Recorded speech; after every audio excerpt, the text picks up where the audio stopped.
Okay, hey everybody, welcome to another episode of On the Wrist from Off the Cuff. Today we have an awesome review for you from a channel favorite, the brand Christopher Ward. A little bit about the brand. Basically, they are, of course, out of London in the UK.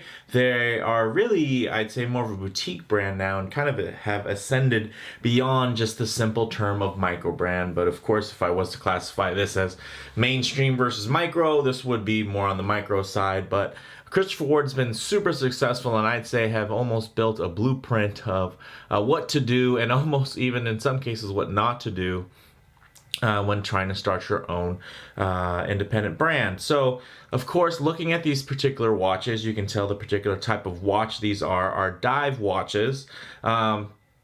So some key common characteristics and design language in dive watches when you're looking for one is you're going to want something that's water resistant, normally through some type of screw down crown, but of course it can just have some seals and depending on how deep it needs to go, like in this case. But definitely you're going to want something that's very tough, legible, and then of course a dive time bezel and then a diver's extension if possible, if on bracelet. Now these particular models are the C65 Trident Diver, and they're part of the Trident vintage line, and I think they're really interesting, and they've actually even expanded their line into a really cool GMT, which I will actually be giving you guys a sneak peek of later on in the video. So with that said, let's go ahead and take a closer look. Okay, let's go ahead and bring these up. So as you can see, these particular pieces definitely are along the lines of that vintage kind of retro inspired feeling, but definitely not paying homage to a direct reference. It's definitely just has a very similar design language to many of the early mid-century divers that were first released kind of in the 50s and 60s. Now, the street price on these, you can actually get these direct from Christopher Ward for $7.95, and then there's also, of course, some other options, and then there's always sales going on. But basically, at under $800, I think they offer a very solid value here, considering what you get. Now, of course, the diameter-wise, let's go ahead and focus on the black for now. It is 41 millimeters, which is a really nice size, and then with that really slim bezel profile, it really expands the dial out quite a bit. So it wears really nicely and does have quite a bit of wrist presence, even though it is just basically a 41 millimeter, which is a really nice size. One point of contention that some people might find is that it actually has a 22 millimeter lug width. So it is going to have straps that are going to be a little bit on the wider side, but one thing that isn't wide is going to be this profile, as you can see. Now, one of the really beautiful things that Christopher Ward has done here is they've actually employed quite a few case finishing tricks. You know, if this was just one flat side slab, it would definitely appear much thicker, but at 11.55 millimeters, so basically just 11 and a half and some change, this is actually quite thin, and it actually appears even thinner, and it wears even thinner on the wrist because of some of those different bevels and shapes there. As you can see, a lot of nice transitions from different finishes. I mean, honestly, this type of finishing is normally reserved for much more expensive watches, or of course kind of the king of affordable case finishing would be Seiko, and I am very impressed by what Christopher Ward has done here. Look at the way the light just dances and plays off of those bevels. Very impressive. Now the lug to lug is only 47.1, so although this is a bit larger, you know, some people are really like to be in that 38 to 40 range if you're going to have something that's going to be a little bit more vintage inspired. One of the nice things is because of that short lug to lug, it actually wears really well on the wrist. Of course, it is constructed out of 316L surgical stainless steel. It does have that really nice box dome sapphire, which is really nice, super in style right now, and just gorgeous to look at. I love the way that the light plays on it. And of course it is a sapphire, which is great, and it does have that great AR coating. Not too intrusive, as you can see on the black. It's a little bit easier to see some of those blue reflections versus on the blue dial, where it does a much better job of kind of camouflaging its AR coating even under these hot studio lights here, just because it does have a blue dial already, so the blues don't stand out too much, which is really, really nice.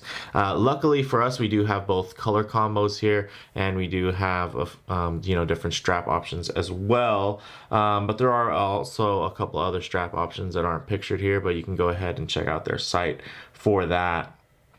Now, one thing that's really nice is that it actually does have that beautiful signed crown, super well executed, as you can see, almost kind of like a Tudor style crown there that you'd be used to seeing.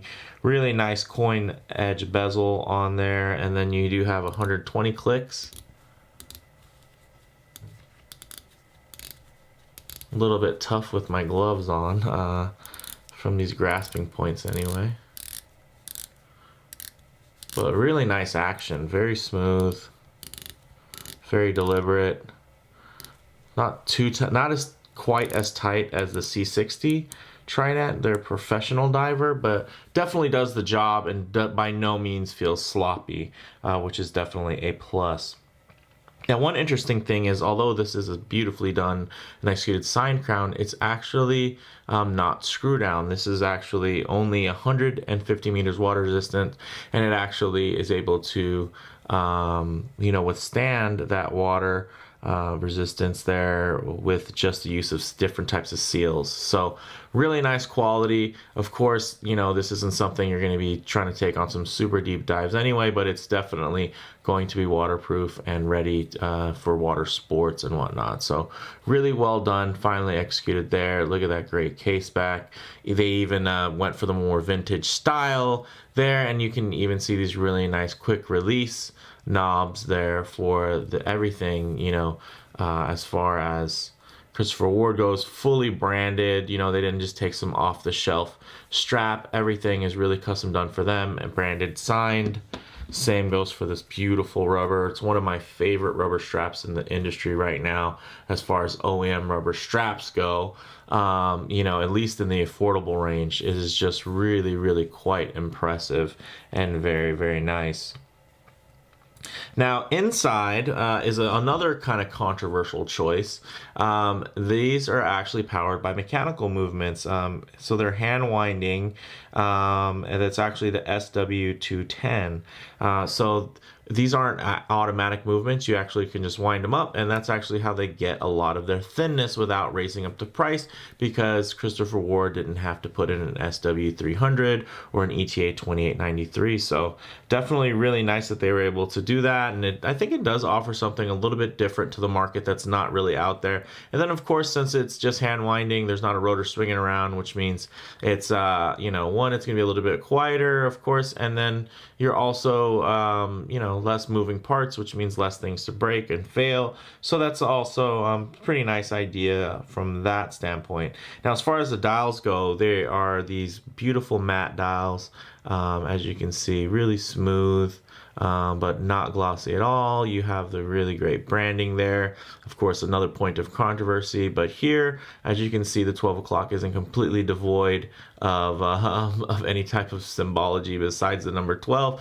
At the 12 o'clock, a little bit below, you do actually have the new Christopher Ward logo, the twin flags, just stamped in there. So visually, from afar, it still does have that Christopher Ward look, which I feel kind of the D-badge look is Christopher Ward's new logo. Is kind of having that upper half of the watch face pretty much just being blank and open, and then you have, of course, the Christopher Ward text on one side. Normally you'll have a date on the other side, and then some text on the bottom with the name and the depth rating and everything like that.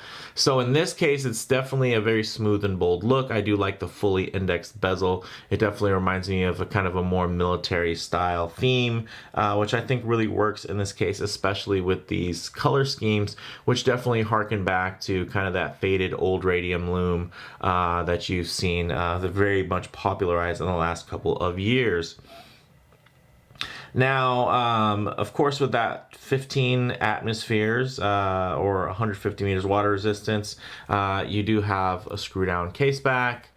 really nicely done at that. Really impressive. And then of course, as far as these straps go, they are really nice and do taper. I don't know if they're going to offer a bracelet option in the future, because they actually, surprise surprise, have come out with this awesome GMT model, which actually comes on a bracelet, and it definitely is using the same case, as you can see there. So really cool. Definitely keep an eye out on the channel for the full review of this bad boy. I think it's just about gorgeous, wears really well, modern bracelet, modern clasp. I feel like this is really a Bell & Ross killer, because this really is just kind of meets it every step of the way, spec for spec, and actually outdoes you know, some of the more vintage style, comparable Bell & Ross style watches, especially the GMTs, and it's doing it for such a small fraction of the price. So really gorgeous, as you can see.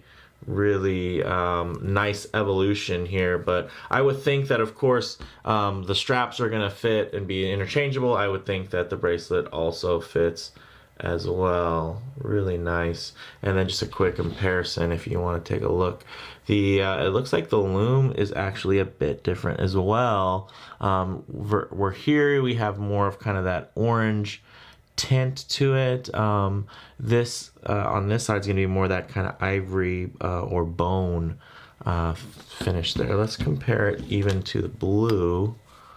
And yeah, as you can see, there is just a slight difference in that tone. Barely noticeable by the naked eye. I don't even know if it's on purpose. It might just kind of differ model to model. But I will say that I have noticed that I do like the more ivory tone versus the little bit more purpose patina that you'll find here on the standard model, the three-hander. So let's go ahead and get some shots on wrist. All right, now as you can see on my 7¼ inch wrist, these wear just about perfectly. They do take up a good amount of space and do have wrist presence, but are super comfortable due to that low profile and those great case chamferings. As you can see, ride really nice and close onto the wrist and just wrap right around. So very impressive. And then as you can see on the buckles here on the rubber, you do have that fully high polished and signed, that versus here you have the really nicely brushed finish, also signed. Great hardware, everything's nice, no parts bin, you know, at least generic parts bin. I'm sure Christopher Ward is going to reuse certain parts from its own internal catalog, but they're not taking, you know, anything else that's standard that's out there, even stuff that's really nice. They're still producing their own kind of upscale version versus relying on even spending a bit more to kind of get something that's been already established, which I can definitely appreciate. So I think these wear really nicely here. Let me just get a little bit more arm in there to give you some perspective. Same here. Really handsome. And really just disappear on the wrist. You shake it, you're so used to kind of having a feeling of a rotor in there, and that's definitely not the case here. So let's go ahead and get some Lume shots. All right, let's go ahead and hit the lights.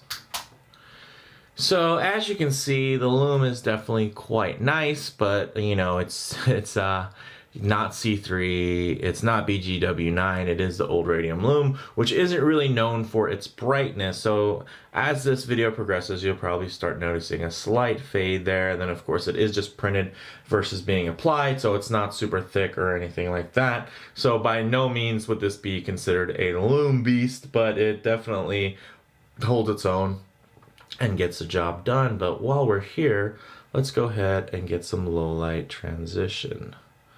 So although my hot studio lights do a great job of simulating kind of being outdoors and getting that really full, fully lit color play, here with a low light transition, you get a bit of a better idea of kind of what these watches are going to look like when you're kind of transitioning in and outdoors, in and out of your vehicle.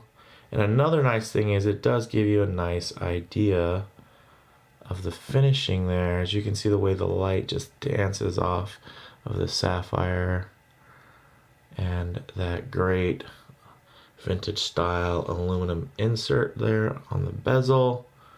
Really nicely done. Just gorgeous. And I gotta say, quite impressive. So, great looking watch. I feel like although it is very simplistic, one of the nice things is that it really does give me a lot of visual interest. So there's quite a good bit to look at and kind of enjoy and feast your eyes on when you're bored at work or whatever.